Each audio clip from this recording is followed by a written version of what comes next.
Hello and welcome my dear students.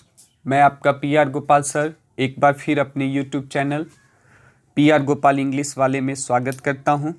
आज मैं आप लोगों के लिए 12th इंग्लिश के टेक्स्ट बुक से एक पोएम एन एपिटाफ लेकर आया हूं, जो वाल्टर डिलामेयर के द्वारा लिखा गया है। सबसे पहले हम लोग समझेंगे कि ये एपिटाफ होता क्या है। तो आप एपिटाफ को समाधि लेख भी बोल सकते हैं। जब कोई व्यक्ति मर जाता है और उसे जब हम दफना देते हैं और उसके स्मारक पर जब हम उसकी याद में कुछ लिखवाते हैं, खुदवाते हैं, इंस्क्रिप्शन जो उस पर डालते हैं, तो उसी को हम लोग एपिटाफ कहते हैं। ये कविता की रचना वाल्टर डिलामेयर ने की है। वाल्टर डिलामेयर इंग्लैंड के सबसे महान कवियों में से एक थे और यह चिल्ड्रंस पोएट के रूप में प्रसिद्ध थे। इनका जन्म 25 अप्रैल 1873 को इंग्लैंड के केंट के चार्ल्टन गांव में हुआ था। इनकी मृत्यु 22 जून 1956 को 83 वर्ष की उम्र में ट्विकेनहैम में हुई थी। वाल्टर डिलामेयर जब मात्र 4 वर्ष के थे, उसी समय इनके पिता की मृत्यु हो गई और इनको अपने परिवार के साथ केंट को छोड़कर लंदन जाना पड़ा। ये बच्चों की दुनिया के साथ साथ संवेदन चिंतन के लिए भी जाने जाते हैं और इनकी महत्वपूर्ण कविताओं का संग्रह है सॉन्ग्स फॉर चिल्ड्रन पीकॉक पाई, जो इनके सपने के दुनिया को बताता है। एन एपिटाफ जो कविता है वो मेलेंचोली है, उदासी भरी गीत है, क्योंकि कवि ने किसी के मृत्यु के बाद उनकी कब्र की ओर इशारा करके इस कविता की रचना की है। वाल्टर डिलामेयर को 1953 ईस्वी में क्वीन एलिजाबेथ II के द्वारा ऑर्डर ऑफ मेरिट से सम्मानित किया गया था। आइए अब हम लोग एन एपिटाफ कविता की व्याख्या करते हैं। कवि लिखते हैं, Here lies a most beautiful lady, light of step and heart was she. I think she was the most beautiful lady that ever was in the best country. इन पंक्तियों में कवि किसी खास कब्र की ओर इशारा करते हुए कहते हैं कि इस कब्र में एक अति सुंदर महिला दफन है। कवि उस महिला की सुंदरता से काफ़ी प्रभावित हैं। शायद कवि ने इस कविता की रचना अपनी पत्नी के लिए किया हो, अपनी प्रेमिका के लिए किया हो, क्योंकि कवि यहाँ पर उस महिला की खूबसूरती पर कहीं न कहीं फिदा हैं और तब कहते हैं कि इस कब्र में जो महिला लेटी हुई है वो सबसे सुंदर महिला है, अति सुंदर महिला है।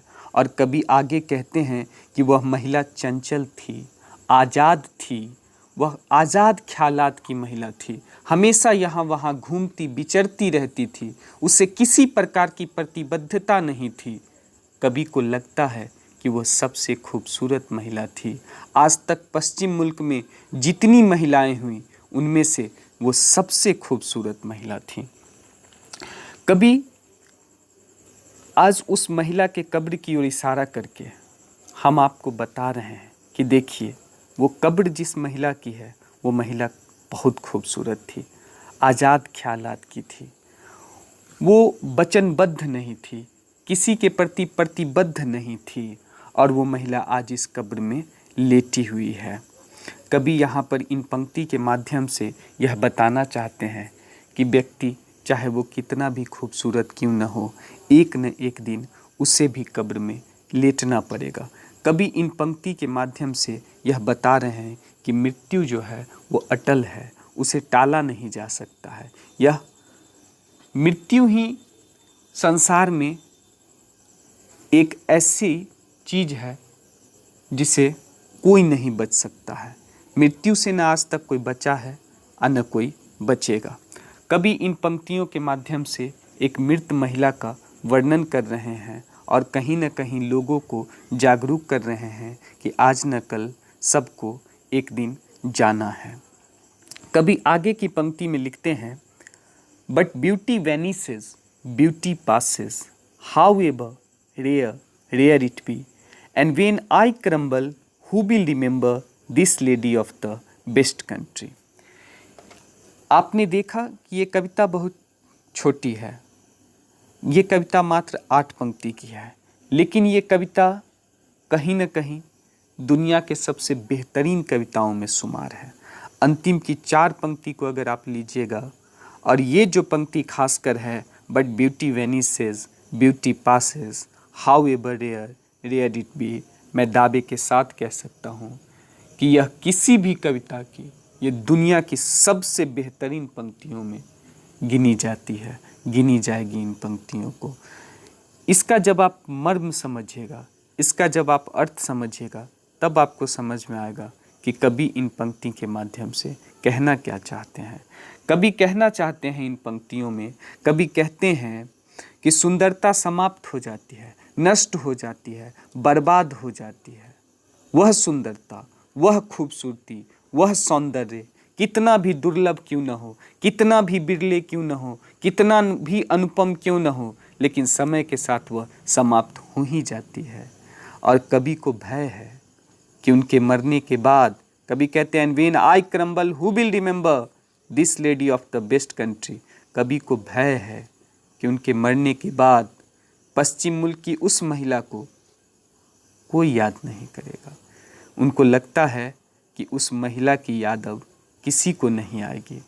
कवि यहाँ पर इन पंक्तियों के माध्यम से संपूर्ण जगत को यह बताना चाहते हैं कि मरने के बाद इंसान लंबे समय तक याद नहीं किया जाता है।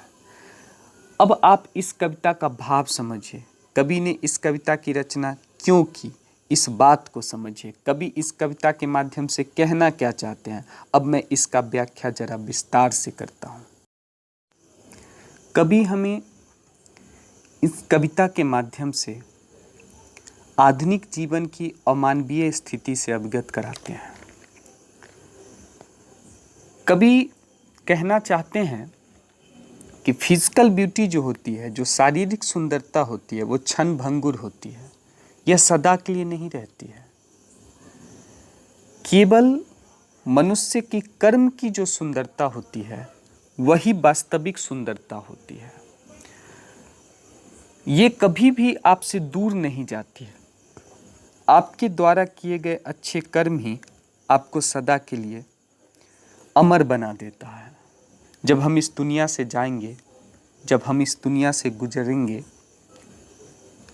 तो हमें सुंदरता के लिए नहीं याद रखा जाएगा, बल्कि हमें अपने अच्छे कर्मों के लिए याद रखा जाएगा।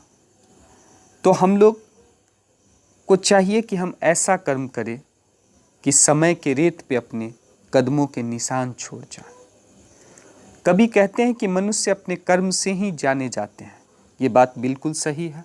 आप देख लीजिए, दुनिया में बहुत खूबसूरत लोग हुए जिनकी खूबसूरती की काफ़ी चर्चाएं हुई, लेकिन खूबसूरती केवल जवानी में ही रहती है। जैसे जैसे जवानी ढलने लगती है, खूबसूरती ढलने लगती है, चेहरे पर झुर्रियाँ पड़ जाती है, रंग बदरंग होने लगता है, और मानव की प्रसिद्धि भी धीरे धीरे, सुंदरता की जो प्रसिद्धि है वो घटने लग जाती है। आप देखिए, आपको कितने व्यक्ति याद हैं जो केवल और केवल सुंदरता के लिए जाने जाते हों और आप उन्हें लंबे समय से याद रखते हो। उसके उलट आप देखिए, महात्मा गांधी संपूर्ण विश्व में याद किए जाते हैं। क्या वो अपनी सुंदरता के लिए याद किए जाते हैं? नेल्सन मंडेला, क्या वो अपनी सुंदरता के लिए याद किए जाते हैं? मार्टिन लूथर किंग जूनियर, क्या वो अपनी सुंदरता के लिए याद किए जाते हैं? मदर टेरेसा, क्या वो अपनी सुंदरता के लिए याद की जाती? तो जब आप इन सवालों का जवाब ढूंढिएगा तो आपको लगेगा नहीं, ये सब अपने कर्म की सुंदरता के लिए जाने जाते हैं। तो देखिए, मनुष्य की तन की सुंदरता आंखों को कुछ समय के लिए अपनी ओर आकर्षित जरूर करता है, आंखों पर अपनी प्रभाव जरूर छोड़ता है, परंतु मानव का जो गुण होता है वो आत्मा को जीतता है, वो दिल को जीतता है। मानव को मानव वाला कर्म करना चाहिए। आज मानव केवल मानव दिखने का प्रयत्न कर रहा है, परंतु उसका अगर गुण देखिएगा तो अमानवीय हो गया है। मनुष्य आज बाहरी तरक भरक दिखावा पर ज़्यादा ध्यान देता है परंतु कर्म करने पर कम विश्वास करता है। कभी इन पंक्तियों में, इस कविता के पंक्तियों में हम लोगों को यही बताने का प्रयत्न किया है कि खूबसूरती बहुत दिन तक नहीं रहती है, ये शॉर्ट लिव्ड है, ये परमानेंट नहीं है। और आप जानते हैं कि nothing is permanent in this world accept change. इस संसार में कुछ भी परमानेंट नहीं है परंतु बदलाव परमानेंट है। संसार की परिवर्तनशीलता पर कभी जोर देते हैं। आज आप कितना भी खूबसूरत क्यों न हो, जवानी में खूबसूरती का चाहे कितना भी कहर ढा लीजिए, लेकिन बुढ़ापा में आपकी खूबसूरती एक दिन समाप्त हो जाती है। परंतु आपका जो कर्म की खूबसूरती होगी वो सदा सदा के लिए याद रखा जाएगा, आप कभी भी भुलाए नहीं जा सकते हैं। तो कभी इस कविता के माध्यम से हम लोगों को यही शिक्षा दे रहे हैं कि कर्म ऐसा कीजिए ताकि लंबे समय तक आप याद रखे जाएं, अनंत काल तक आप याद रखे जाएं। जब तक पृथ्वी रहेगी तब तक आप याद रखे जा सकते हैं। अब इसके उदाहरण आप देख लीजिए, हमारे ही भारत के महात्मा गांधी, जब तक यह पृथ्वी रहेगी उन्हें कोई भुला नहीं सकता है। वो खूबसूरती के लिए नहीं, अपने कर्म की खूबसूरती के लिए। एक महान संत हुआ करते थे कबीरदास, उन्होंने लिखा था, कबीरा जब हम पैदा हुए जग हंसे हम रोए, ऐसी करनी कर चलो हम हंसे जग रोए। मुझे लगता है कहीं न कहीं वॉल्टर डिलामेयर की ये कविता और कबीर का ये दोहा एक दूसरे का समर्थन करता है। बेंजामिन फ्रैंकलिन ने भी लिखा था कि अगर तुम चाहते हो कि तुम्हें तुम्हारे मरते और नष्ट होते ही भुला न दिया जाए तो या तो पढ़ने लायक कुछ लिख डालो या कुछ ऐसा कर डालो जिस पर कुछ लिखा जाए। तो आपने देखा कि बड़े बड़े महापुरुष जो हैं वो हमेशा कर्म को ही प्रधानता दिया है। यहाँ खूबसूरती पर किसी का जोर नहीं है, कोई खूबसूरती की चर्चा नहीं करता। हाँ, श्रृंगार रस की कभी खूबसूरती की चर्चा करते हैं परंतु खूबसूरती के लिए बहुत दिनों तक याद नहीं रखे जा सकते हैं। हमेशा कर्म, बेहतर आपके द्वारा किया गया कर्म ही आपको लंबे समय तक के लिए आपको लोगों के दिलो दिमाग में बसा सकता है।